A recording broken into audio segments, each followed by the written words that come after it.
Are you gonna talk about your dilemma? I can mention it, I guess. But my dilemma's already. I already made a decision. Like I said. What to get a PS4? You were expecting Shadow of Mordor, but it was me, Dio. Yo.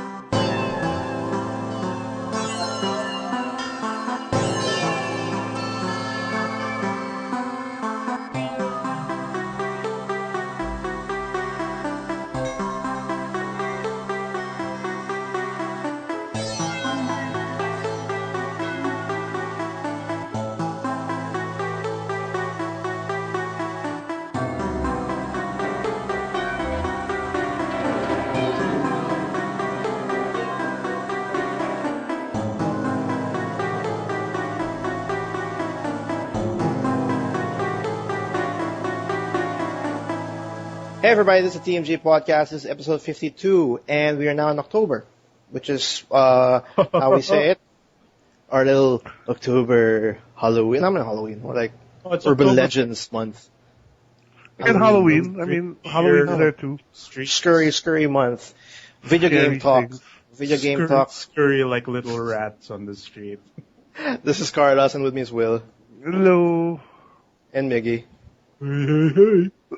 And excuse me, I have a bit of a cough, so if I cough a bit. I'm Expecting sleepy. a cough, but it was me, Dio. For some reason, it's actually pretty interesting, the whole deal thing.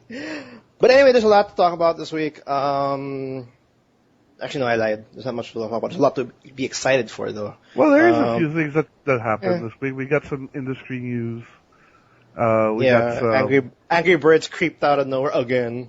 Angry Birds, like we got some Star Wars stuff, some Tekken stuff. Yeah, we have a lot of games coming out this week. A lot of cool games. Oh, no, not this week. Actually, next week, which is actually perfect to this whole theme because survivor horror needs to survive. That damn genre needs more games. So, we're going to talk about Aliens Isolation. We're going to talk about Evil Within. I'm so excited for those games. What else? Urban Legends. That's the whole idea. That's the whole concept. We're going to talk about that. We're going to share the really creepy ones towards the end of the podcast. And, I don't know. It's to be very interesting. What have you guys been playing, though? Absolutely nothing. Yeah, we're here. Yeah, waiting went for someone to robotic for a start. sec. No, because I don't want to start because you guys kind of know what I'm going to say already. So I was just hoping someone would jump in. I guess no one did. Well, Damn it. I've been No, playing. it went robotic I for have me. been That's playing, why I stopped for a while. Damn it, Skype. Damn it, Skype. Philippines. We're not being silent. We're not being shy. We just don't know when the fuck the lag ends. Well, It never ends. Never ends. as we've been mentioning, like we plan to do a couple of Let's Plays this month of scary stuff, and I've been playing. I am playing Dreadout now again because I finally have a webcam, so you can see my face being scared and shit. Oh, that's what you're going to go. Oh, Webcam? shut up. Yeah, so I'm just trying to figure out. Like, I actually don't really want to talk too much about the game because I'd rather put out the video and then just you guys can just see for yourself. But What is it, Singaporean? What was it again? A Singaporean or a Thailand? it's an Indonesian horror take on the Fatal Frame formula. Like you basically have to take pictures of ghosts with your cell phone camera. Cell phone. Yeah. And there's always like some Japanese girl. So I'm just trying to. It's not even Japanese. It's really Indonesian. Oh, sorry. Yeah. Like folklore stuff, which is actually kind of creepy. I mean, if you think about it, like actually Southeast Asian, like folklore is pretty creepy. It's like here in the Philippines, we have the Manananggal and Kapra and shit. If you think about it, Capris. yeah, they're pretty. We got, we got if you think- ogres that smoke, man. Our ogres have class. No, Okay. that's what I'm saying. If someone made like a survival horror game based on Filipino horror, I'm pretty sure it'd be kind of freaky as well. We have a fucking opposite of a centaur. Where the that's ass true, is we a do. man and the horse part is the head. We do have What's that called again? Tikbalang. Tikbalang. Yeah, that's what it's called. And we have those. We have those very weird, scary things. Yeah, we have the evil babies that like and then the. We got vampires with no legs. We got those women with long tongues who suck out fetuses and stuff. It's all. What? Why does babies have to go? Basically Japanese anime. You just mentioned like two things about babies. That's freaky. Eh? Yeah, but okay. In any case, I've been playing that. I've got video footage. I'm just trying to figure out now how to put it together into a coherent video. So I'll probably talk to Miggy about this later because he's the expert at putting Yeah, this stuff he's together. Mr. Expert. He's Mr. YouTube's. Yeah. Um, But basically, I've got 3 channels of I've got audio from me speaking to the mic. I've got video footage from the webcam, and then I've got the game footage itself. So you know, putting that all together into one video, it's I'm a beginner at this, so it's a bit of a challenge still. it's actually pretty interesting when you start delving in on the layers and then doing the edits. Because when I first did the video editing, it was kind of overwhelming. But then you can That start shit to see takes it. a while, man. Yeah, it takes a while. But then when you see everything like flow and get together, it's actually pretty cool. And then you see that the sun is already up. Yeah, and then apparently you used the wrong converter. Hey, to yeah, then extract YouTube again. says, fuck that. Anyway, but yeah, like we said again, this whole horror month, we're keeping true to the whole October Halloween stuff. You're playing Dreadout. I'm gonna hang back. I'm also gonna do a Let's Play, but I'm gonna hang back and wait for the AAA survival horror that's coming out on October, which is Alien Isolation and Evil Within. I'm gonna buy both of those. Resident Evil 4.5. Resident Evil 4.5 2014. I'm getting it because you hardly get these AAA title games or the survival horrors that actually have money backed up into them. So I want to see what's up. So far, Alien Isolation is getting, I guess I'd say it's 60-40 in terms of like critics and reception. So I'm pretty excited. But yeah, I'm definitely gonna do a Let's Play for those. I think I'm gonna do Alien on PC, and I think Evil Within on the PS4. That's my decision. Actually, I was considering of getting Shadows of Mordor because that's also out. Shadow of Mordor. Shadow. I keep getting that wrong, but yeah, and it's not even Lord of the Rings. Apparently, it's Middle Earth. Yeah, it's called Middle Earth: Shadow of Mordor. You There was a think they reason only why got they like half the rights? I have like- no idea, actually. Because No, like, the developers said that they just want to strip away from the whole Lord of the Rings trilogy. well, yeah, it's technically still correct, but like the name Lord of the Rings, I'm sure, is much bigger than Middle Earth. So I No, don't know. I agree. It's a strange decision why they didn't opt to. But do you think it's because they wanted is the Lord of the Rings games have a bad reputation or something, or? I don't remember having a very They were okay. memorable video game. Because I from the remember Lord. those PS2 Dynasty Warrior-ish. Dynasty War. those were fun. I like those games. The Two Towers one and Return of the King on the PS2. I I like played them. the first one. It was okay. Yeah, it was okay. But I can't really say that is this like the first one where they kind of, because it's not, I don't think the lore or the story that goes in Shadow of Mordor. Oh, they made it up. They made it up. Yeah, it's not in it's not in Tolkien's bag of tricks. You could say it's canon, but it doesn't mess up with any of the other books.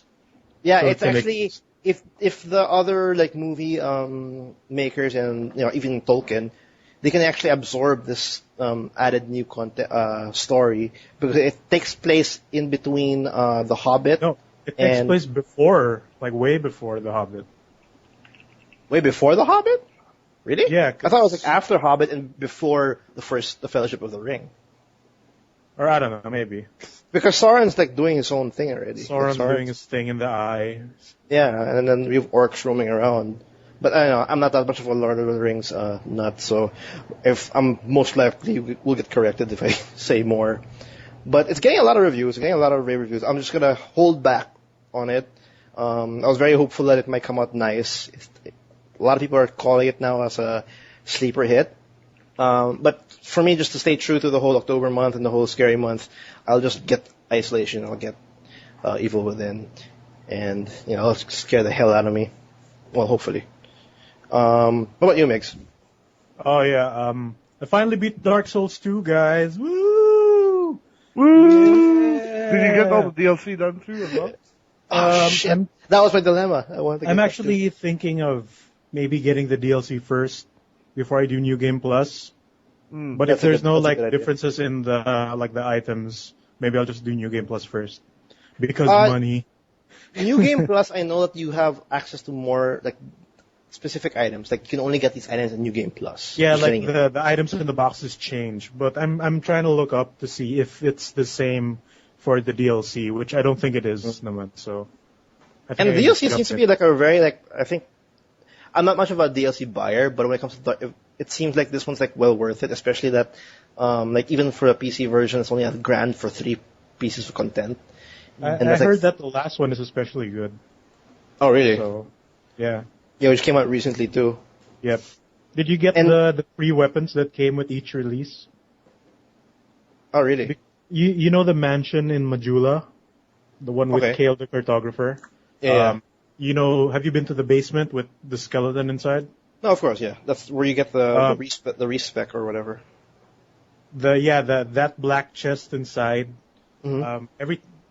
It's been 3 DLC so far. They've released a reskinned or recolored weapon in that box for each of the DLC releases. Like I think they were available for maybe 2 weeks. I was lucky enough to get all 3. It's just cosmetic. Like the new one now is being called the Moonlight Greatsword. I mean Moonlight Longsword, which is essentially just a longsword but with a light blue blade, and that's it. Hmm. And like maybe a white katana instead of a black one. Like it's Just all purely cosmetic. cosmetic, just for the heck of it. But I see people I see ghosts rocking the new stuff, so that's neat. And I'm using the longsword. I don't know, man. Dark Souls is like one of the newest IPs with the most fresh, or most active community right now. Like, Yeah, like there's so much to see and so much to get. And you hear the stories of people who are like level 400 plus, 200 hours, etc. and I'm not sure if you have played the PvP version, but that's a lot of fun. Yeah, Like, I'm trying to get I'm in the Dragon Covenant now, and I'm trying to see if my net will allow me to grind or battle for the Dragon Scale, so I can get that. yeah, you know that bridge, that bridge, Yeah, and that the PvP bridge in the Iron Keep. that's filled I with know. signs for people I who know, want to. right? It's awesome. It's amazing. I like the fact that we get to choose where we want to fight. Like this is the arena. This is like the community specified fight area. And like most of the community of Dark Souls 2 are like very, honorable to say the least for warriors. Yeah, most of them are honorable. Yeah, you Yeah, still like- get those assholes every now and then where they just attack you straight up. But Yeah. But like maybe 7 or 8 times out of 10, the first thing they do is like wave and wait for you to get into your stance and stuff. yeah, which That's neat. it's neat. It's definitely neat. It's I actually neat, yeah. I remember having one whole night just for PvP. Whoever hasn't checked out Dead Souls, did I just say that? Dark Souls 2, do pick it up. Great. Any platform. It's perfect. Once I'm burned out with Dark Souls 2, I'm going to get a copy of Dark Souls 1 and Demon Souls after this. Actually, I want to play Demon Souls again to see how it matches up. But as much as it looks exactly the same. Honestly, Demon Souls plays much harder. Oh, you think? I find it more difficult than Yeah, the but dark I've game. heard people who play Dark Souls 2 say that Demon Souls is only hard initially because you don't know how the game works. But once you do, like, it's pretty much, That's the reason why I want to go back, because I learn a lot of tricks about playing Dark Souls 1. Dark it's Souls very 2. like old school game design where you're being taught not to YOLO, not to rush in. Like, don't get greedy with your attacks. Just Don't stay die calm. from that boulder. Don't fall off the edge. Don't listen to whatever message shows up in the cliff. Oh yeah, some of those are trolly as hell. Actually, I saw an article stating that 80% of the messages are actually helpful. Yeah, you And can 20 usually tell with the ratings, and then that's So, why and the I 20% are mostly just you asking you to jump off. I've seen those, and I've been tempted to do so myself. You know, I think a couple. Like, gorgeous view, now jump off. I'll jump off. Dark Souls 2 is an amazing game. Like, Yeah, I'm man, actually... this is the kind of game I've been looking for, where it rewards skill aside from grinding, and the very methodical gameplay it's very refreshing from all the hand-holdy games we've been getting for a few years now. Yeah, I hope a lot of developers take note on what From Software did with Dark Souls because you're right. There's no hand-holding at all. Like if you don't know where to go, like you can go wherever you want. They don't even tell you how to level up. They don't even they don't even tell you how to level up. Like if you skip the Emerald Herald, you're basically screwed. Yeah, they don't even tell you what the stats are. They don't even tell you how your weapons work. They do, but like they don't tell you enough. No, even the descriptions, like you kind of get a hint on how it works. Especially some of those very special weapons that have a special unique attack. Like the only time you'll know it is if you actually use it or you read the description. There's no actual. I also like how the basically majority of the lore of the World Dragon Lake is in the item descriptions. Yeah. Because this takes place like thousands of years after Dark Souls 1, where the continent itself has changed in name multiple times. And the characters a lot, then you see all the other parts in like the boss souls and the weapons and all that. It's pretty cool. It's more than what Destiny had in terms of lore.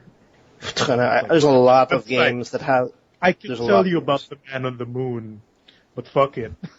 So the first half of my week went to finishing Dark Souls and, finishing off the areas before I start New Game Plus, getting all the items. I've made some progress in Phoenix Wright 5. I'm now in case 4, which I think is second to the last. Maybe? Halfway? No, it usually ends at 4 cases, but some games end with 5, so... Oh, they just have around 4 cases? Okay, I thought it was like a lot of cases.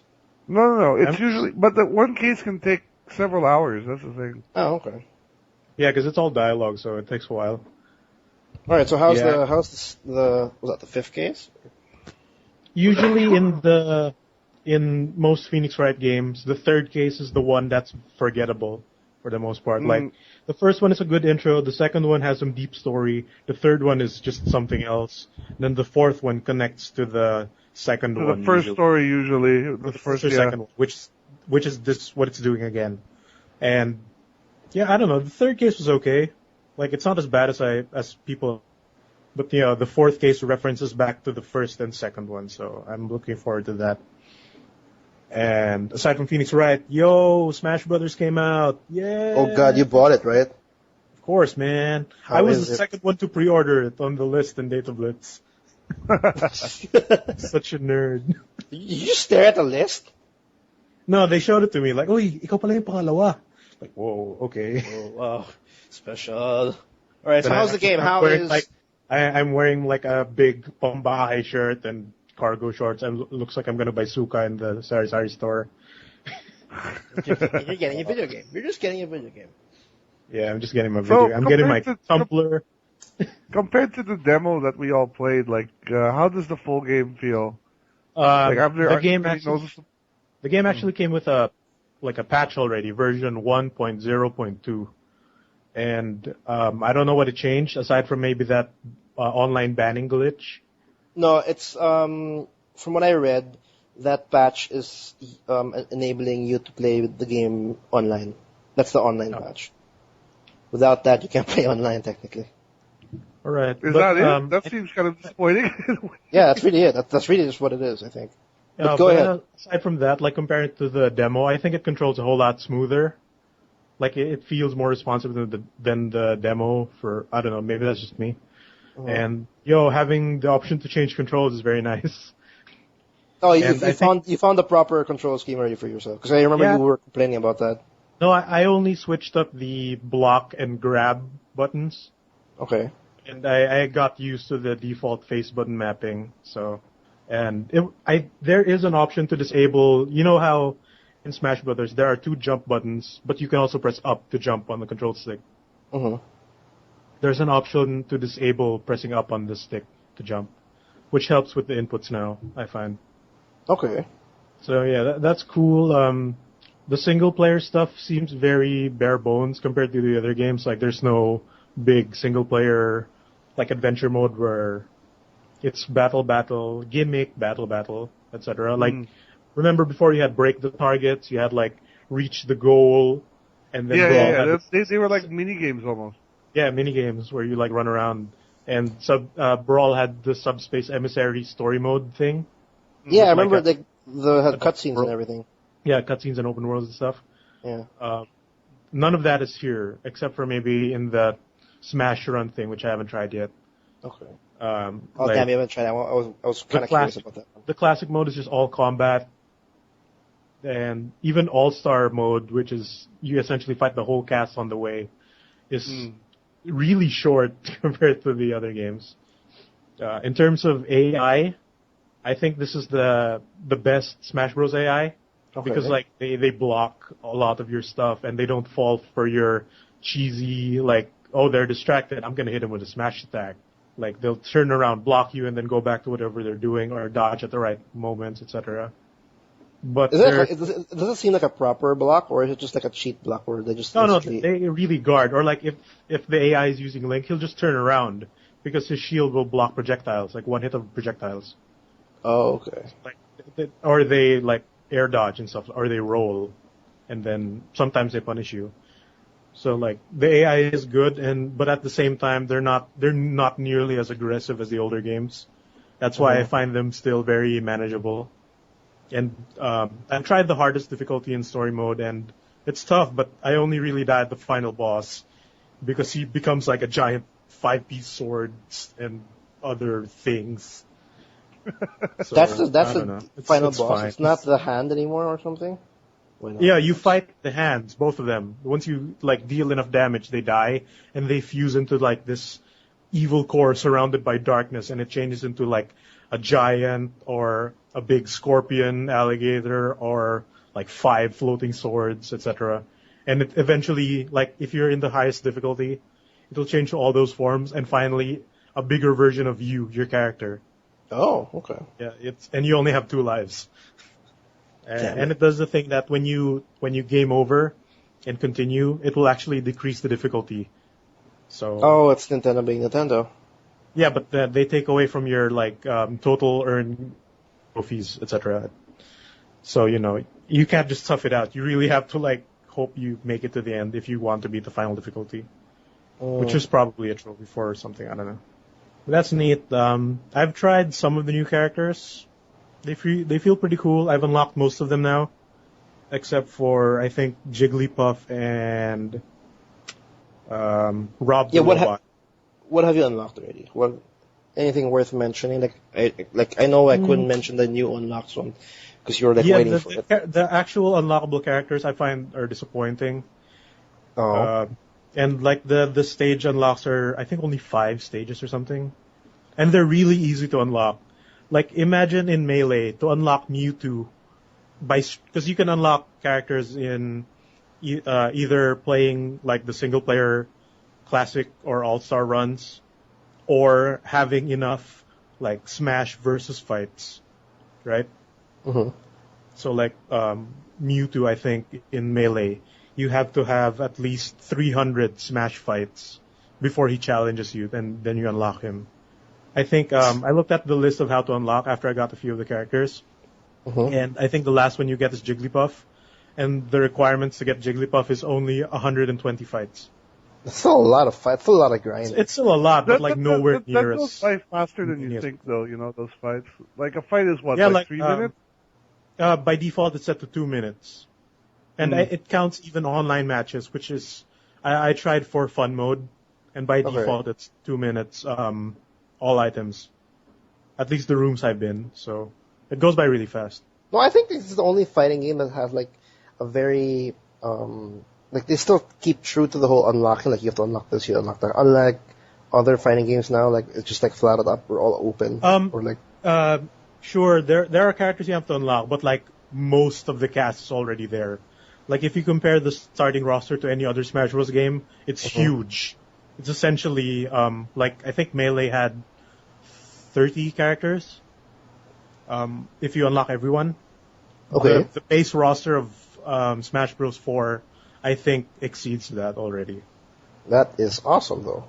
Yeah, and a lot of the new characters are there. You basically have to unlock like most of the clones and some of the older characters, which Have you- sucks because you know that Snake isn't in Smash Bros. 4 anymore, right? Yeah. Which is a shame. And they included 2 clone characters, which I feel are unnecessary. Like, What do you mean? because you have Pit from Kid Icarus, which he sports a completely new moveset from Brawl, because he's using his uprising weapons and attacks, right? Mm-hmm. Right. Okay. So they included, as an unlockable character, Dark Pit. Which is the old school stuff. Which is the old school. No, Pit. he's using the exact same moveset with a very minor differences. Like Because they can, I I guess. see. his final smash is different, and I think the properties of his side B attack is different, but it's the Well, same move. I felt that from the beginning when they even introduced what you could use the Mii's as fighters, and they introduced 3 The separate Mii characters, types of. yeah. Straight up, some of them, because I made all 3 types of Mii characters already: the fighter, the sword guy, and the gunner, right? Yeah. And the fighter is essentially more or less Little Mac, but better. Because Little Mac is fast, has great ground game, but has sucky air combat. Yeah. So the Mii fighter is that, but with a lot better moves. The sword fighter is mostly Link, and the gunner is mostly Samus in her Varia suit. But each Mii fighter, like each special attack, you can choose from 3 sets that you can mix and match to your liking.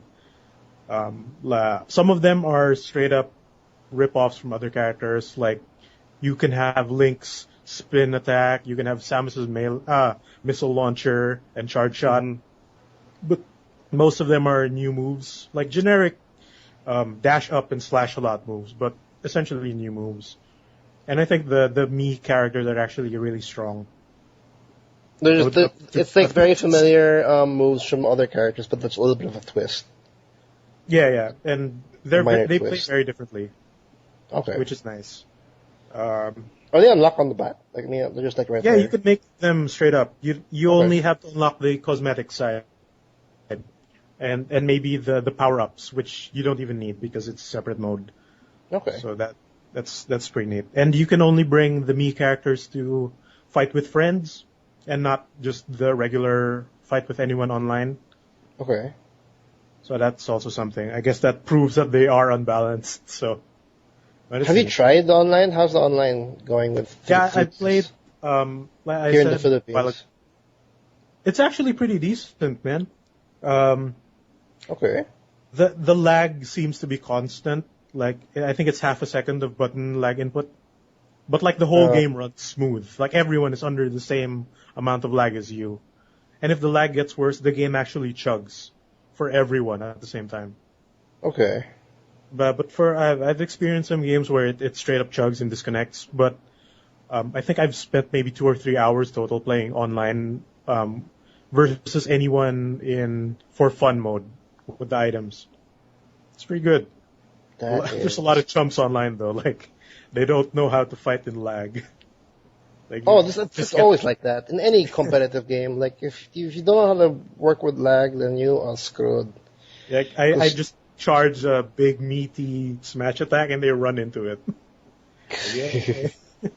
It's all about anticipation when you have lag already involved. Which is weird because like some characters are really terrible under lag and some characters seem to be really good. Because they've introduced super armor also into this game for Super like some armor? characters. Yeah, because remember Ike from Fire Emblem? Mhm. In Brawl, he was like the heavy character, which had big, powerful slashes, but were extremely slow. Mhm. So now they've given him like a hit of super armor for some of his moves, like his forward smash. I think his charge sword attack. Like he'll take a hit and still keep animating. So yeah, that works extremely well online. How much is Smash Brothers for? I got the Asian release. It was around 1.8. It's 1.8? Yeah. That's actually not bad 1.8. for I think 3DS. 1.7 cash. So Okay. yeah, it's a fairly cheap 3DS game. Yeah, it's actually not so bad. So for now, there's no news of the R1 stock arriving. Mhm. So there are some people who are actually waiting on their pre-orders for the R1 copy. But Why? there's no problem with like the regions. I don't know, but man. why though? Maybe they just want their Club Nintendo codes. I don't know. Because apparently I just learned that the Asian copies do not come with those.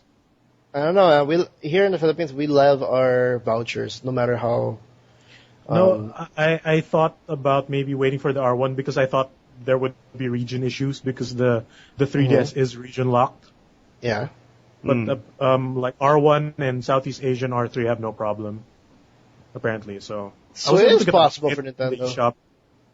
Yeah, but I was able to get the update from the North American eShop, so there it seems to be no problem. Okay. And So far you're having a great time with Smash Brothers. Is it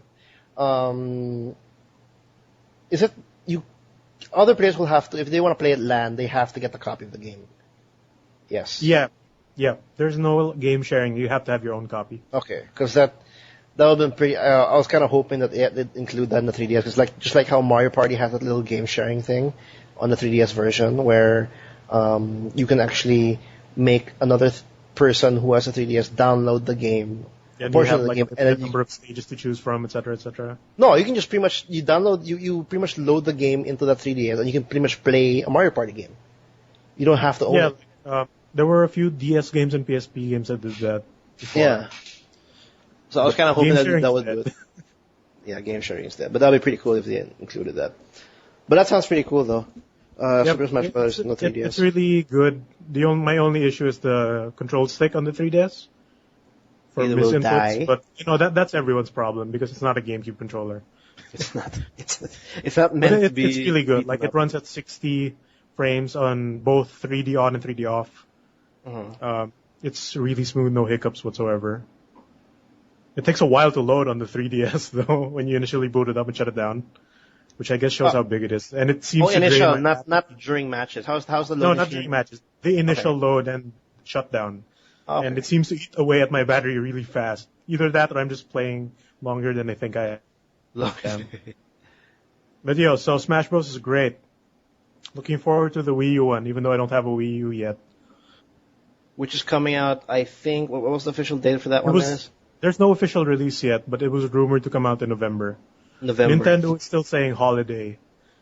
But I'm guessing it's going to come out in November. November sounds like the easier, because I don't think, not many games come out in December. Like, it's very rare to have. Be a rough time. Yeah, but I don't know, lots come out in November if they really want to compete with that. It's just not, well, whoever has a Wii U will not competing with anyone else, though. Yeah, I guess nobody it's true. gives a shit about Nintendo. Release it. Just release it already. That's all I'm going to say. Get it out there, man. Just get it out there. We will go now to the news. So what's happening this week? Disney's doing a little ninja with their apps. They just tossed out Tiny Death Star in their app store and other Star Wars games, just like how they did the whole Marvel thing. Well, they kind of announced that, but for those who have not downloaded Tiny Death Star or other games that are like Star Wars related, it's been gone now. And even to the point that even the developers don't even know that it actually happened. It's weird, huh? They say here it's because they wanted their company to focus on Star Wars Commanders. Yeah. So, but these games were already out. I don't think they needed such a huge support team to keep them going, do they? And then what the suspicious thing is, this comes right on the heels of what they did to the Marvel games, where they recalled basically everything. Marvel vs. Capcom 2. The Deadpool game, which just came out at the time. Yeah, the Deadpool game even, that was a relatively recent game by Activision that got pulled. So, do you think Disney is trying to consolidate their gaming stuff for Star Wars as well? I guess so. No, I guess so. They're just pretty much controlling their assets because Tiny Death Star is now pulled out. A game called Star Wars Assault Team is pulled out, which I think Star Wars Assault Team is like the Clash of Clans. Yeah, I think you'll know this is happening if Star Wars Angry Birds gets pulled out eventually. Well, Rovio is fucking up anyway, so we'll talk about Rovio in a bit. But this is, I don't know. I don't think this is healthy. I don't think, them. Yeah, man. I mean, we've seen already what happened to Marvel. We've seen the fighting game. The Marvel game. Shit. Actually, with the Marvel thing, nothing's really happening. We're just losing things that we can play, and then They show us this one shitty-looking game. Yeah. So, I don't know what else to say unless I guess we see more of like what they're planning to do with, for example, how to populate the App Store with their with Star Wars stuff, with Marvel stuff. Because I think just Disney is trying to grab everything, like trying to keep everything together or something. I don't know. They're doing something for sure. They want everything like tightly kept. Hopefully Star Wars and Marvel's actually pretty big. Hopefully they re-release like the good games, because wasn't Tiny Death Star like doing well in terms of was a mobile games? lot of fun. It's way better than the Tiny Tower for me. And for those who don't know Tiny Death Star, I can't anymore. It's a hotel management thing. Yeah, it's hotel management. It's like a 2-day space. Like it's more like how do I say it? It's like an ant farm point of view. Yep, more or less. Side view of the building. Yeah, and for those who have played Tiny Death Star, not Tiny Death Star, Tiny Tower. Tiny Death Star is just pretty much like the Star Wars. Tiny Tower with Star Wars. Yeah. And correct me if I'm wrong, Star Wars Assault theme is Clash of Clans, but Star Wars theme, I think. I don't know. Pretty much. Yeah. So, I don't know, I think Disney... We don't know what's up, man. Mickey Mouse is doing something. No, but it's funny, like has anybody tried Star Wars Commander? I mean, does this look interesting, or... Because they're doing this so the company could focus on Star Wars Commander. Which do we know what that is even? Star Wars Commander? I'm not sure if there's footage of it out yet. Yeah. If it's anything like the Marvel one, then I'll pass. There's nothing about it. I think it's an art. I can't say it's an RTS thing. I actually don't know what it is. I think it's also like a Clash of Clans kind of thing. So yeah, it's the same thing, but Clash of Clans is actually really big now, which I don't understand. Have you guys actually played Clash of Clans? I know people who play it, but I'm not interested in it myself. It's really crazy how people are so into it now, but that's the thing now in App Stores, because you can see all the clones showing up already. Yeah. Just to fight Clash of Clans. Like, I don't even like the game as well, but you can see it. So, but yeah. Tiny Death Star being pulled, that's one of the Such a shame, best man. games. It's one of the best games, I think, on my phone. Yeah, I took it out from my phone because I was just lacking in space, but I was planning to get it back and play it again. Yeah, it's like the only... And now I game can't. Now you can't. I think it's the only game that I actually enjoy playing on my phone. Because I have been like struggling to actually get a good game to invest hours on. Oh boy, well, let's see what happens on. as far as the Star Wars franchise goes on mobile. But yeah. I'm Hopefully expecting Kingdom a lot Hearts of 3 doesn't die. Because Disney... It can't. I don't think they'll cut it. Dude, we're probably going to see a Star Wars level now in Kingdom Hearts 3. Oh god! Right after the Frozen level. Oh my god! Luke and Keyblades. Luke and Mickey Mouse talking. Remember, because like Tron was there in 2 games. That's true. That's true. Uh-oh. Uh-oh. There's a little bit of clash going on. Kingdom Hearts fans will be either going to be really good or really bad. Mm-hmm. Moving on. Tekken 7 is sort of out in Japan. The location tests have happened and there are videos. What are location tests exactly? It's basically focus testing, but with people who actually know how to play the game. Yeah, because that's what it looks like. It seems like it's out. But they do this a lot in Japan. Like, yeah. This is not an uncommon thing. No, I just never knew what the purpose was. Like I knew they would set up playable builds of the game and then have pro players check it out and see, like, take feedback from it and change things according to that. They've done it for Guilty Gear Xrd. They did it for Persona 4 Arena 2. They even did it for like Street Fighter 4, and all that jazz. But good. They're gonna do it, I think, for that Pokemon Pokken Fighters. I think. Oh yeah, that's coming out. Is that Konami doing that? Oh, wait, it's coming out on arcades, and it's Namco. Mm-hmm. Namco. Yeah, the Tekken team. Well, yeah, Tekken 7's out. Location test has already happened in Japan, and have you seen anything from it? I've seen a lot of it. I've seen some off-screen video of the people playing. Have you looked into the new systems? Yeah, I'll mention it in a bit. But I just want to mention that it doesn't look anything different. It looks the same. It really looks like Tekken 6.5. Tekken I'm not. Tag 2, but better looking, sort of, with effects. Yeah, I don't get it. I'm not too sure what. Like, is it? Maybe it's just Like, even Namco's the way? animations are the same. Yeah, You it looks notice? exactly the same. It looks like exactly the same game. I'm not too sure. Is it really deserving to actually have it's a sequel? Like, it's Tekken 7. You know what I mean? And it's Um, supposed to be running on Unreal 4. oh, really? It doesn't look like it. It looks Yeah, that's like what they Unreal said, so 3. it's easy to port, remember, when they announced Second 7? Oh, yeah. But then again, it is really early, and people who've actually played it say it kind of looks a little. It's not exactly pretty, Oh, really? which might be why it looks like older games. But hey, man, it's the first playable build out there, so let's give it some I time. know, but I guess I was just expecting, because, like, I don't know, for me, when it comes to numbers, when it comes to, like, sequels, when it's a big number, I always expect a big change, like a big, change either visually or gameplay-wise. Yeah, but Um, you have to consider that they're essentially running the same stuff since Tekken 5, just building on it since then. yeah, I guess, yeah. I guess I haven't been staring at Tekken for a while, and then, Tekken has a lot of games if you think about Tekken it. has a lot of That's games. 7 already. Jeez. Tekken 7, though, they have 2 new characters. Right off Yeah, the bat, one is Kazuya's mom. what? So, huh? Was that her? Is that her?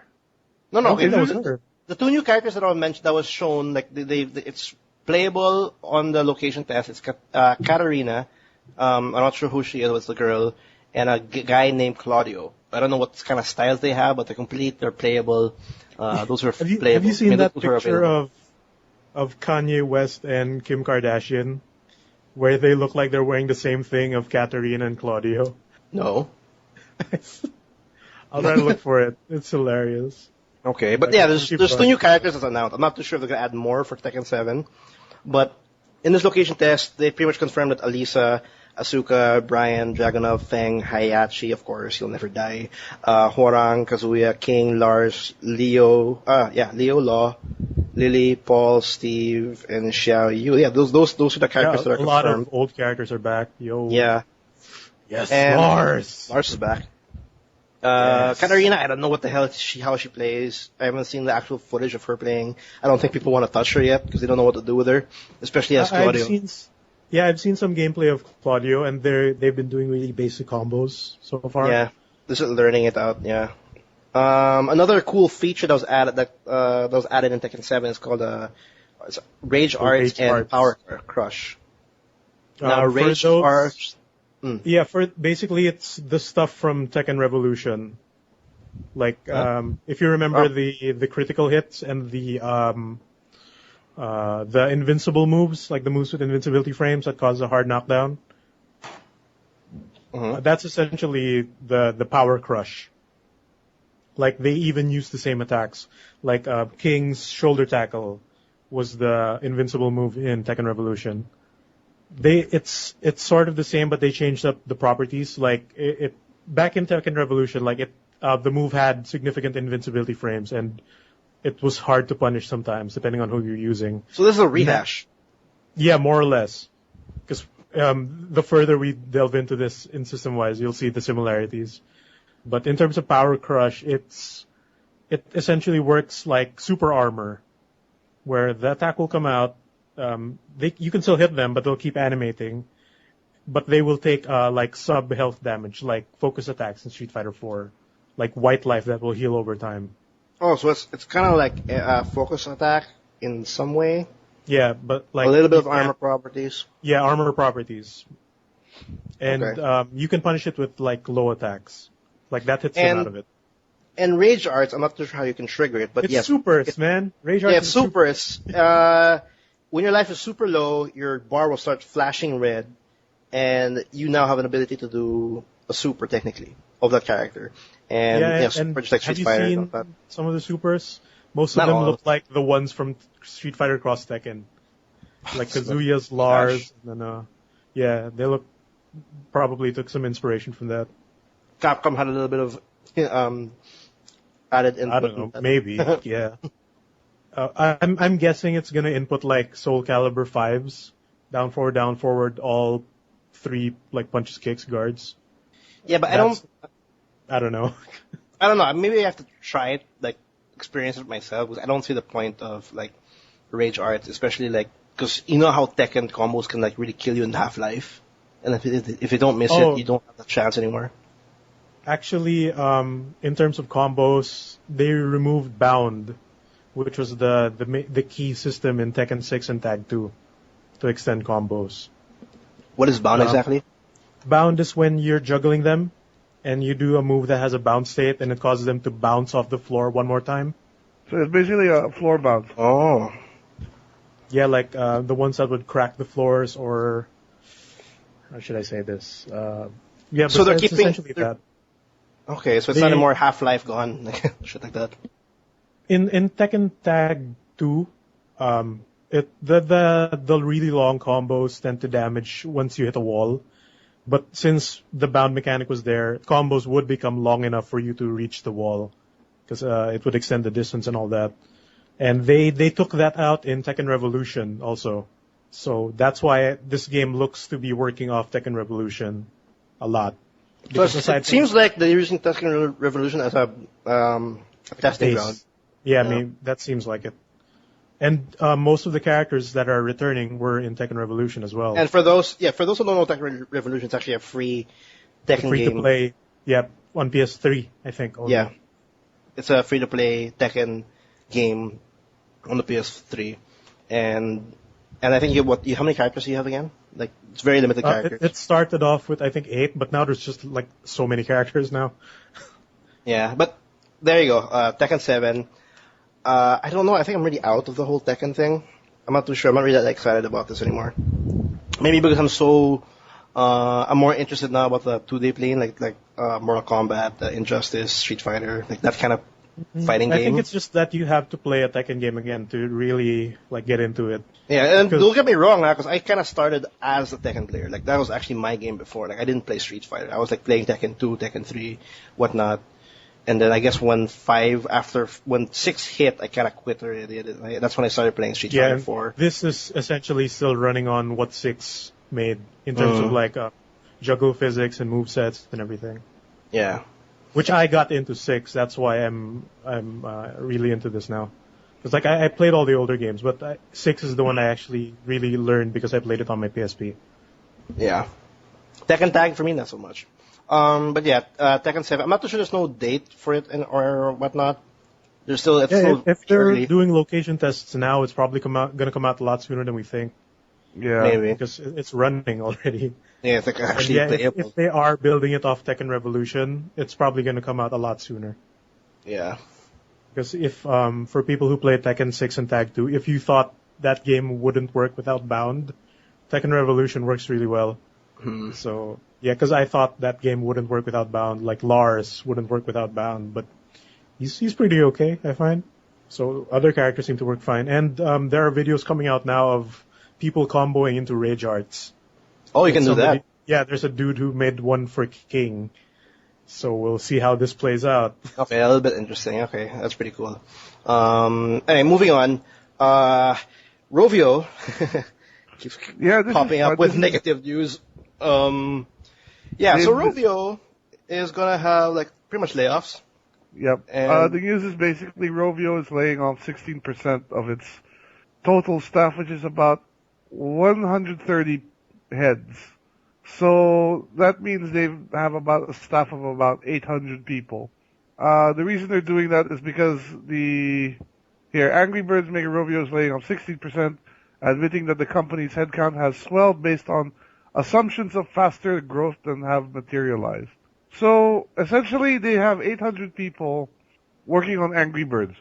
That's unbelievable. And the reason why we're mentioning it, and the reason why we're actually including this in the podcast is because, one, that's absurd. That's a lot of people. The word, absurd. Absurd birds. And two, they couldn't make anything else with 800 people working.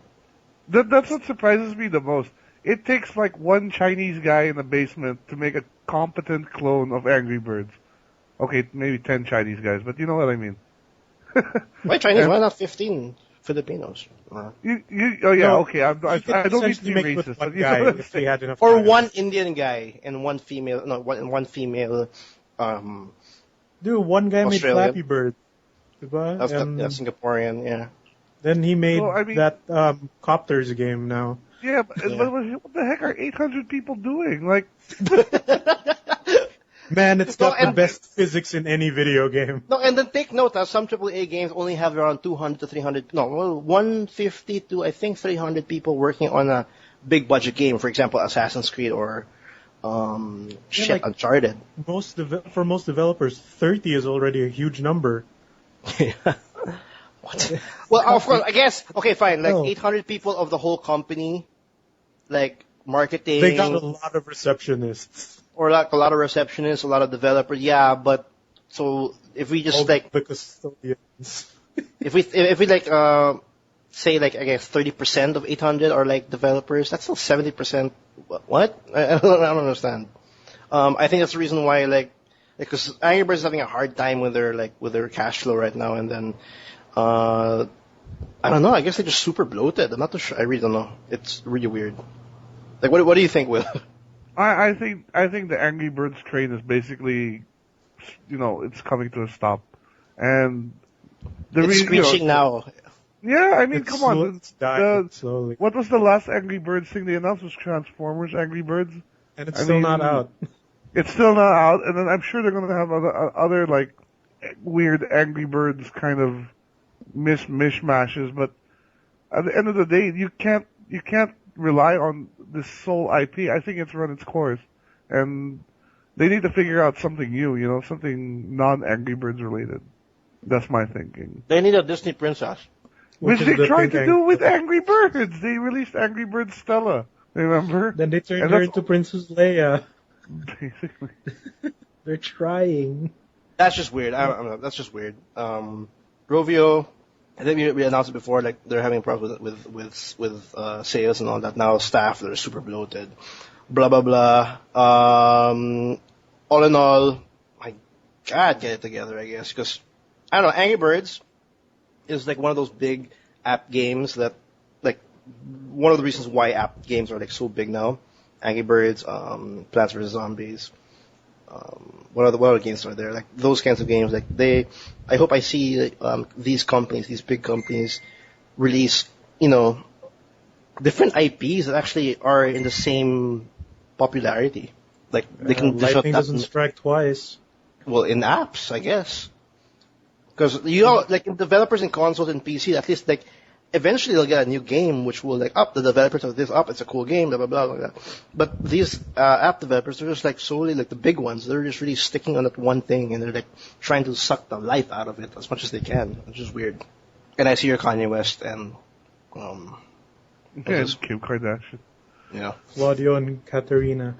Yeah, for those who's wondering about that little ding, that was my phone, letting me know that Kanye West has arrived in my phone. But it was me, Dio. Dio. But anyway, moving on. For games that are coming out, since it's October, scary, survival horror, just perfect timing. We have two big games coming up in October. Alien Isolation's coming out on October 7, and I think The Evil Within is officially coming out on October 15. And I am so excited to get those games. Are any of you guys getting it, or are you guys going to focus on like? I am planning to get Evil Within. Well, both of them eventually, but yeah, I'll be getting them this month hopefully. Yeah. When this episode's out, I'm sure Alien Isolation's already out. For those who don't know, and they want a good scare, a good survival horror, these two with good, I guess, good production value, I guess, because they have a big budget behind it. This is your best bet. Alien Isolation's actually a game set after the first film, which is Alien, and Yep. it takes homage to the whole The first film, really. the first film, like literally the first. With Don't the think one about alien. the one alien. Don't think about James Cameron going gung ho about the many aliens, and then it being an action flick. I love that movie, but So much. Game over, man! Game Coming out over. through the walls, man. But Alien Isolation, I'm really hoping that once I play it, I will actually say that we Yeah, have finally got this a great might Alien game. this might save Alien as a game. Yeah, because Like we've never compared had a to the great. last one. Well, Well, no, true. we have had good Alien games. I mean, well, good. No, but the Not most pure. recent one that came out, Oh, Alien, yeah. Colonial Marine was terrible, but I Colonial don't know. For Marine. me, I've never experienced a good Aliens game. I'll tell you that right now. not even the older AVP games. Those were okay. AVP I on like PC was those. pretty good, yeah. No, not really. But those are Really. cross games, so And those were cross games. Yeah, I'm talking about an Alien game, like Predator. Yeah. But Predators are for OP, me, man. for me personally, I've never experienced a really good Alien game, and I'm just hoping that this would be it. Reviews are coming out. I guess it's like a 60-40, like I mentioned earlier. People love it because it stays true to the whole hide and seek. Like, Yeah, just like how in the the one movie. alien is a huge threat. It Yeah, seems to be in this one. and then it's so eerie, and you just have to find a way to do your objective while staying away from this alien. And then there's like different ways to do it. And I don't know, it looks really interesting. But the one thing that I kind of mentioned this to Will like before we did the cast. It's actually a pretty long game in isolation. Like people, like reviewers, are actually clocking at 16 to 20 hours, and that's a shocker for me because if you guys check out the trailer, you guys check out the concept of it, and you guys actually watch the first film, it's really hard for me to wrap my head around the fact of like having that whole hide and seek kind of concept from start till the end. Like I don't know how they're gonna change up the gameplay to keep it refreshing. Sorry, because this is technically just one alien, and this is not a game where you have to gung ho kill many aliens. No, you actually have these tools and equipment just to get away from him. So I'm actually pretty curious, and I'm actually wary at the same time on how they change it up. But that's 16 hours of like running away. And then the other game, The Evil Within, which is pretty much from, I guess not the Godfather, but the father of Resident Evil, or the father of survival horror. Yeah, Really- and it's Yeah. Yeah. and it seems to take a lot of homages also from like Alone in the Dark, when you're like a detective basically and you're exploring a house. It's got a lot of these old school tropes that I'm really looking forward to. So Yeah, I'm it's expecting pretty much a lot of good stuff. it greatly resembles Resident Evil 4 for me, in terms of gameplay and no, actually just in terms of gameplay.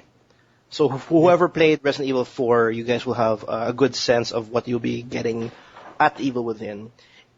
Scary wise and story wise, it's just it's just chaotic. It's just messy. It's just, I'm not too sure how scary it is, but it's definitely super gory.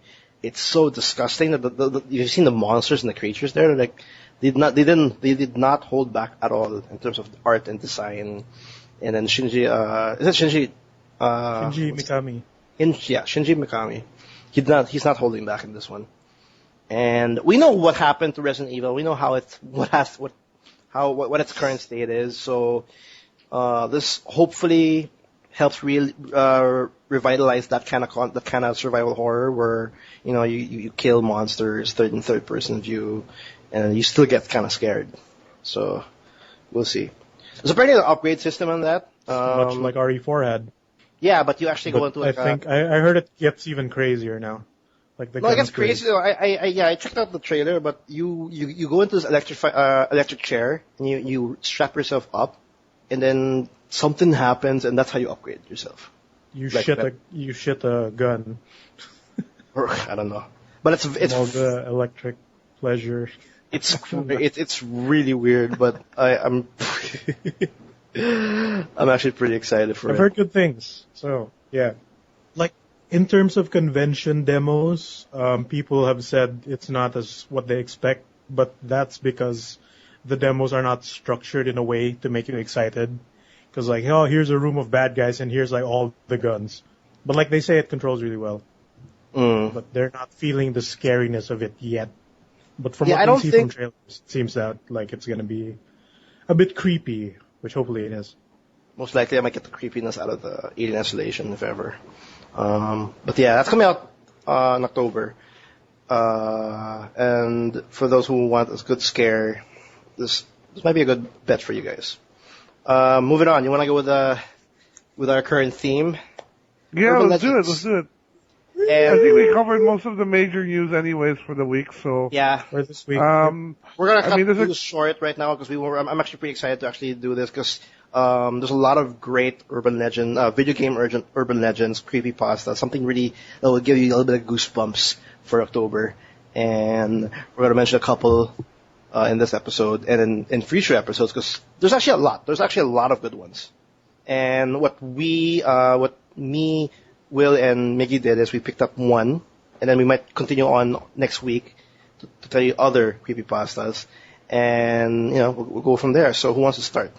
Who wants to mention one? Okay, well I got one. Pasta? I got one. I think that everyone's more or less heard of. This is the old story about the old Pokemon Lavender Town suicides in Japan. I'm not sure if you've heard these. Yeah, this this story. is one of Anyways, the earlier ones. This is back. Well, basically the story goes that Pokemon Red and Green, which one of the first Pokemon games for the original Game Boy. For the original Game Boy, very popular game. Supposedly, apparently, when the game was first dropped in Japan, it was linked to a very, very large spike in child suicides and illnesses, mysterious illnesses, which people weren't sure why, but essentially, they found apparently a link in ownership of the game, and children between the ages of 7 to 12 were falling sick or they were basically committing suicide. What they discovered was basically that the bizarre incident was happening when that kids would not really get to that point until they reached Lavender Town in the game. And a lot of people were thinking that it was something to do with the musical score of that particular map. We can put a link to the music later if you like, so you guys can hear it. If you want to go suicidal, yes. And check and hear for yourself. But basically, the specific music in the town was said to be causing nausea and suicidal tendencies. So the music was eventually changed before it was shipped abroad, and that's why when the U.S. version came out, we didn't hear any one of those stories. But you can still go to YouTube, search up Lavender Town, and you can hear the original score, and it is really creepy. Like when you listen to it, it's a little bit disjointed and it's not exactly in tune. So you heard it already? I'm actually not. I don't actually want to hear it. I haven't heard it. Well, you're not 7 to 12, so I don't think you're in any danger of going. Apparently the notes, you never know. Apparently, the notes can only be heard by undeveloped human ears. So kids from 7 below were only able to hear it. I might not be an undeveloped or not. You're a man but now. It's really creepy to think that like there was some sort of was it intentional? Was it a mistake by Nintendo? If this story is true. Okay, hypothetically, if it's true, I'm sure Nintendo's like, oh my god. No, this has actually already been debunked. Oh, has it? Not to ruin the scariness, but it's partially true. Like the original score for Lavender Theme did have some notes that would affect children, but it only gave them nausea and headaches. None of the suicidal stuff. The suicidal stuff was is there really tunes like that? Yeah, I guess if you I'm have sure there are. I mean, you know how we can't hear dog whistles? Oh, okay, that's true. The frequency is too high, etc. So there was an original run of the Lavender Town theme that had really high notes that would cause headaches and nausea for children 7 and below. And there's all kinds of stuff you can do with music, like subliminal messaging.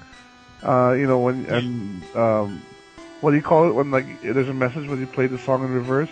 The backwards, backmasking. Stuff like there's a lot of stuff you can do, and as Mick said, there are certain frequencies that we cannot hear. So, but maybe we cannot hear it directly, but our subconscious could hear it. So there's all kinds of ways to fuck up with your head with music. Oh, imagine the other games that actually might have done that, but we never really We never knew. Yeah. like. You No, never but know. Maybe one game actually affected or altered someone's mentality, and then all that's of a sudden, actually true because a musician friend of mine told me about this, where you know mm, how in horror movies and things they play the piano in such a way that it's creepy, like the yeah, notes are just straight up wrong. yeah. That purposely puts you in a state of like depression and fear. Like if a melody is off, it really does that to you. And Yeah. that's why like music can also help your mood, right? Like if you're Oh having a yeah, really I bad completely day, agree. you hear If the if one song and like, oh god, yes, fighting spirit, recharge, and all that, whatever's. Like that's true. Music can really affect your mood and everything. So and that's why apparently people it fit me, believe sir. the whole suicide bit, Oh yeah, but which that's a I good believed one. for a while until it got debunked because of the internet. Well, I hope it got Because debunked because you I'm hear sure we about have like the YouTube version. Like, oh, it's there in the world now. you Like hear a whoever. lot about these suicide stories from Japan, like teenagers just stand in front of trains and all that. Like Well, I don't know. it seems Japan none has of like it's true, but there seems to be a trend of like these weird suicide whatever's in like the 80s and 90s. Then you do see all these creepy Japanese movies that come out that are like that. yeah. There, But there are that's movies that are just like suicide. but that's a good one though. I mean, like just audio, just complete audio, and then with a game that probably we would spend like 20 plus hours playing it. Well, Yeah, not in it's just one found area. that has a Pokemon cemetery as well. Oh, Yeah, that's what you're Lavender right. Town was with the Pokemon Tower. Oh, You fight the There's ghost actually a Pokemon. few urban legends surrounding Pokemon, but this is the one that I struck think me this is the the first most. one. Yeah. Yeah. like we said, there's a lot. There's a lot. I mean, like the gaming world or the community is actually pretty big. I think how old is the gaming world already is like good 40, 40, 50. Like they're pretty old, and we have a lot of like stories about like these urban legends, and it's pretty. Some are actually pretty freaky, like Lavender Town. What about you, Migs? What do you got?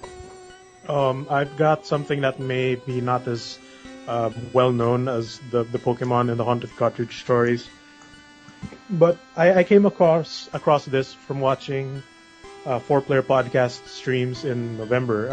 I mean October, Uh-huh. because I did find the guys from Brad screaming into his microphone, playing the Fatal Frames. Oh, okay.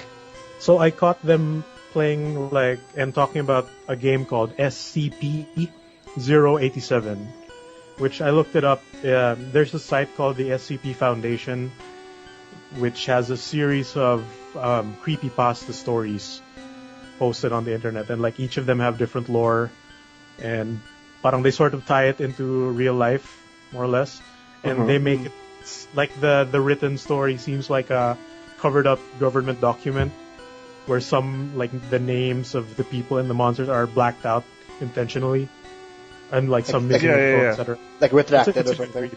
Yeah, like redacted and all that. Redact, yeah, okay. So some of them were turned into like little small indie games that came out, and this was the first one I came across. It's about an endless staircase found in I think was a college. I've read this one actually on SCP. It's good. It's a really creepy story. Yeah, it's one of the better ones because there are some that are just really bad. Okay, go ahead. But they're like this is the 87th entry. That's why it's 87. Like they are labeled by their numbers. So it's an endless staircase that was I think found in an old college, and the government locked it down, and we're sending people downstairs to find out what was there. Okay. And it's this.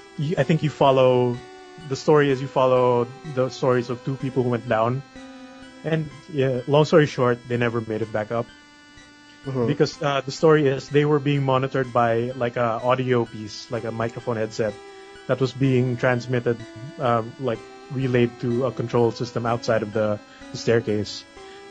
So there was a guy talking to whoever they sent down there, and they would relay what they were seeing, what they were experiencing.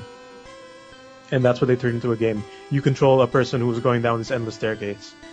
and it's completely random. Like you can go down 100 floors and nothing would happen. Okay. But then there is something down there. Like the story states that there is the people encounter a floating face, like a white face in the darkness that they see. As they go down the Either stairs. leave them alone, or like it would not move as they kept going down, or would just go after them or end up behind them and stuff like that. So the game is essentially just that, an endless staircase, and the face would randomly attack you and kick you out of the game. Like the game would shut down when it attacks you. Okay, yeah. So yeah, And that's does the game also that's- have the cry for help? I came across 2 versions of this game, and like one of them was the staircase was like brick walls, and you couldn't see down. And the other one seemed more true to the original creepypasta, which had like a screenshot, and it was like you can see over the railing on one side, like in maybe an apartment building or a fire escape, like that. That's I think the more truer version. And it's just that, an endless staircase, and the face would randomly appear. Like it could mess with you in like maybe floor 30 or floor 200, who knows? So it's the fear of dread. Of like when is it gonna show up? When is it gonna happen? You don't know when it's gonna happen, and like when it happens, it just happens. Like, this was back when I was working in a BPO company, and one of those days where just nothing happens because the internet died or something. So we're just bored out of our minds for like half the day. So I told this one of my office mates, and he started sharing the small exe file around the office because it's like 87 megabytes. Then you would hear women occasionally screaming in the background because they were just running the game. Are you serious? Yeah, man. So yeah, that was neat. Like he would just tell them, "Hey, check this out," and then they would run, and they were already getting creeped out. Then you would hear them scream because they weren't expecting the face. That's the reason why some games, like for example, Slenderman or like they all come from these like internet stories.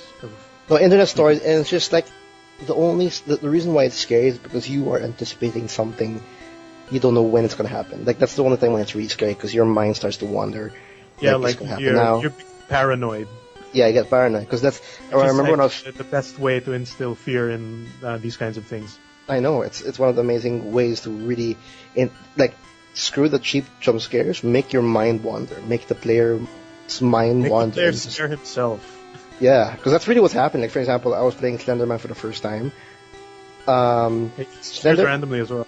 Yeah, Slenderman in general is not that scary. Like just if you know him, but just you don't know when he's gonna show up. He's just walking, and he occasionally gets stuck in the environment. Yeah, it's just him stuck in the environment. Him just like his head's like sticking out or something. But you weren't expecting it. You were like, when is it gonna happen? You have no recollection of no idea. Your screen starts freaking out, and then the loud piercing sound effect kicks in. Yeah, the randomness of it is just so. And you know it's killing you. That's why you run away.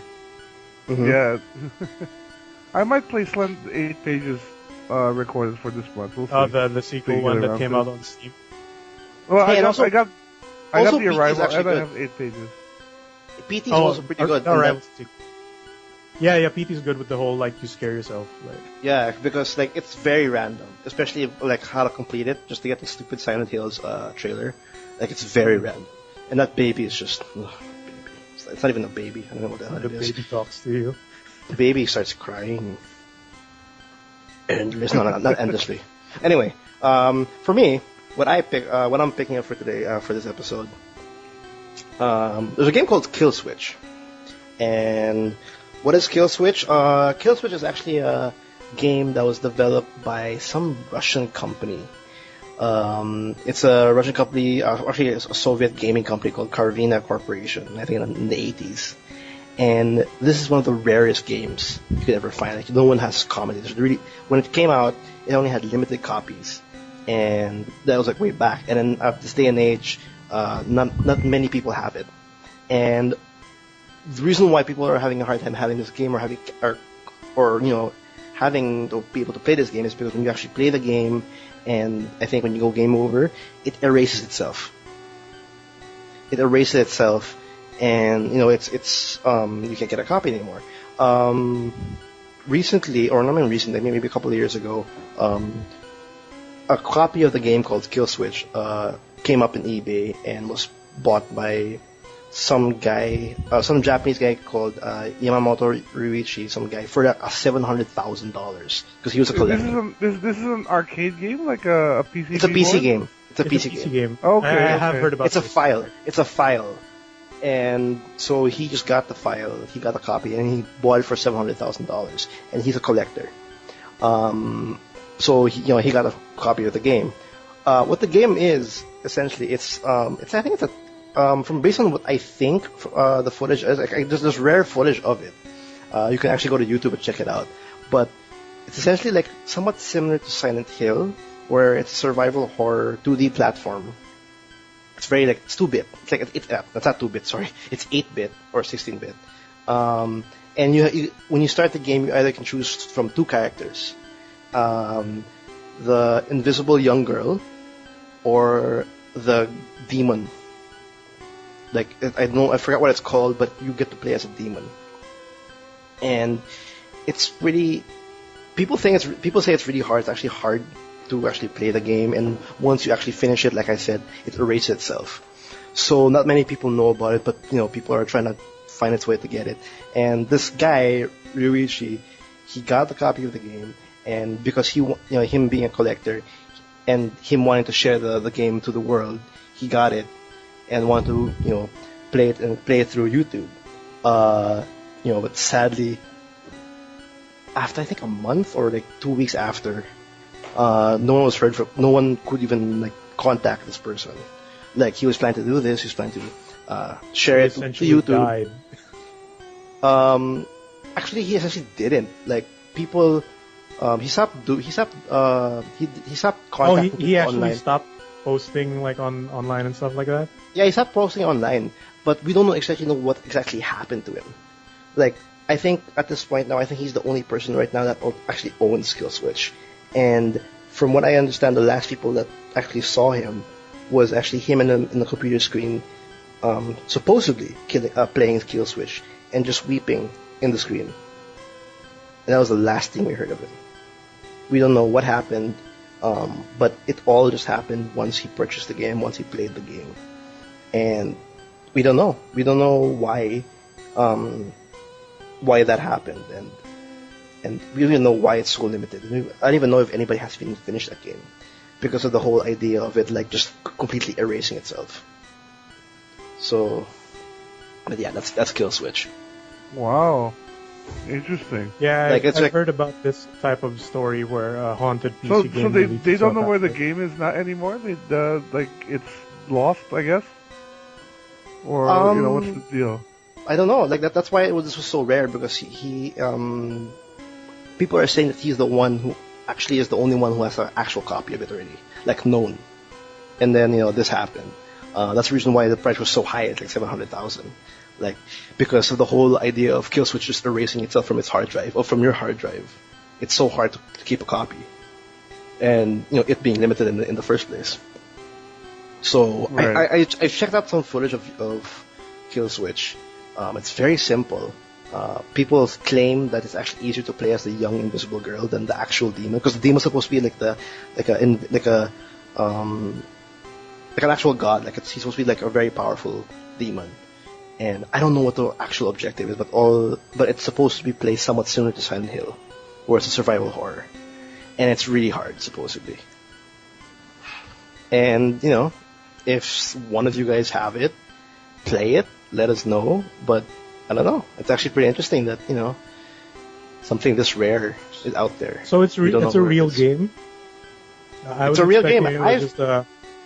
I was expecting it was a story that somebody made a game of.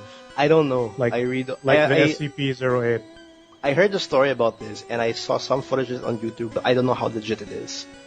That's how rare it is. Probably it. I'm sure it's just a creepy story that someone turned into a game. Yeah. Otherwise, all those Let's Players would be dead. There's no Let's Play though. There's actually some small footage, but the YouTube footages are just them showing. I think those are the gameplay footages, and then explaining the story of what I just said about this Japanese person buying it on eBay. Yeah, but it is just really easy to, fabricate things on the internet now. Yeah, Like, but that's fun. Like Slenderman. Slenderman is confirmed not real. Like, Of he course was it's Yeah, made on the Slenderman is. internet. It's just No, its but like marketing thing. the story was he was like a ancient spirit, whatever I was creeping about, but like he was confirmed to be created in a forum in one of the scary story contests. Which is actually a good one, though, to be honest. Then you hear about those kids who stabbed their classmate because they were offering her spirit to Slenderman. They thought it was Slenderman, yeah. That was actually like recently. They thought I think, Slenderman was real. That's disturbing. no, I think that was like there's a new incident about that. Like something actually, like they did try to sacrifice a classmate. Yeah, that happened sometime this year, I think. Yeah. So Two like grade school girls or something stabbed one of their yeah. So classmates. for those that don't know, it's not a real thing. Right? It's not real, dudes. He's a video game character and the internet myth. Just like how Wolverine's not real, but I'd like to think he's real. Wolverine's real. He's Australian. What are you talking about? He is Australian. Dude, remember the old Spider-Man cartoon? Wolverine was Australian there. I thought he was Canadian.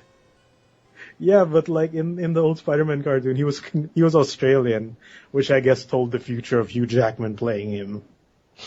Yo, what the heck? History repeats itself. Oh, yeah, that's Kill Switch though. I mean, like that's pretty freaky.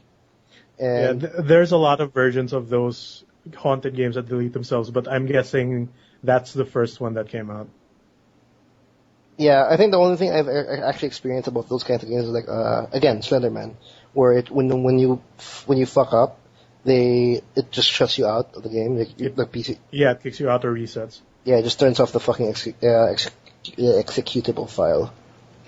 There was actually a Nintendo DS game, not 3DS, but like an old DS game in Japan. Mm-hmm. That was about a haunted video game. Like you're a guy who plays a haunted video game, and you have to solve the mystery of why it's killing people. What? Yeah, like Okay. in how in the old DS there were games where you had to turn it sideways, like into a book style. Mm-hmm. It plays like that. Like when you're controlling the guy in the quote unquote real world, you control Yeah. him that way, and you like walk with the D-pad, I think, or the touchscreen. And then when you actually play the game in the game, it's like a old 8-bit Final Fantasy looking thing. And then you control it like a regular DS game where you have to flip it upright and use the D-pad and buttons. Oh, okay. And yeah, they made a game of something like that. Like they played into the whole internet thing of haunted video games by making a game out of one. But there, we're gonna cut the episode short here. Sadly, there's a lot of urban legends that we can actually start, making cuento, like telling stories. Because that was a good one, the whole lavender one, the kill switch, the Yeah, and I should have endless done more other staircase. Pokemon ones for next time. Yeah, there's a lot, but we're gonna There's a lot of Pokemon. There's a lot, and I think next week we could actually cover maybe like second half is like purely that because there's actually a lot. I'm looking through a couple of them now, and they're actually really good ones. Like I actually want to share with you guys actually the Majora's Mask one because that one was actually pretty good. I also want to talk about another SCP game which I did Let's Play for last year's Halloween. Also, It's also on, like, it started from a creepypasta. yeah. So we're all about scariness. We're all about survival horror this month. I'm wetting my pants right now. I have goosebumps while I watch myself play Destiny. It's so scary. Smash Bros. Scariest thing all year. But thanks guys for listening in. This is episode 52. We have a new episode every Tuesday. If you want to check out our previous episodes, do check out our website, www.toomuchgaming.com. That's 2 with a number 2. You can check out our previous episodes all the way from episode 1. I have it all archived already in the site. If you haven't done it yet, go ahead on iTunes, look us up, subscribe, so you can get updated, because we have usually I get a new episode around either in the morning of Tuesday or in the evening of Tuesday, depends on how heavy my workload is on that day. If you wanna do check out our Facebook page, like us, follow us on Twitter. It's Too Much Gaming for both. Check out our YouTube channel, TMG Blog. Miggy throws a lot of videos into that channel. Like, I don't know, you inject like a couple of videos every single day at this point. Like you said, Yeah, like until November, I think. Yeah, November 22, I think, is the last one. Yeah. But there's still more that I just have to schedule. And we're also doing a lot of Let's Plays for this October celebration because Halloween Yeah, or that not will go Halloween, up along with the daily. Like, it won't it an won't extra hinder bit it. for this Yeah. month. Yep. Because survival horror needs a little bit more love because we don't get much of it. Like the indie devs are actually the ones that are keeping it alive, especially these urban legends actually that creep out these weird games. It's really awesome. So, but yeah, if you like these little scary bits or scary stories, we might double it up for next week because we're gonna do this until the end of October. So, but yeah, I think that's it for episode 52. We'll see you guys next week, and thanks. Bye.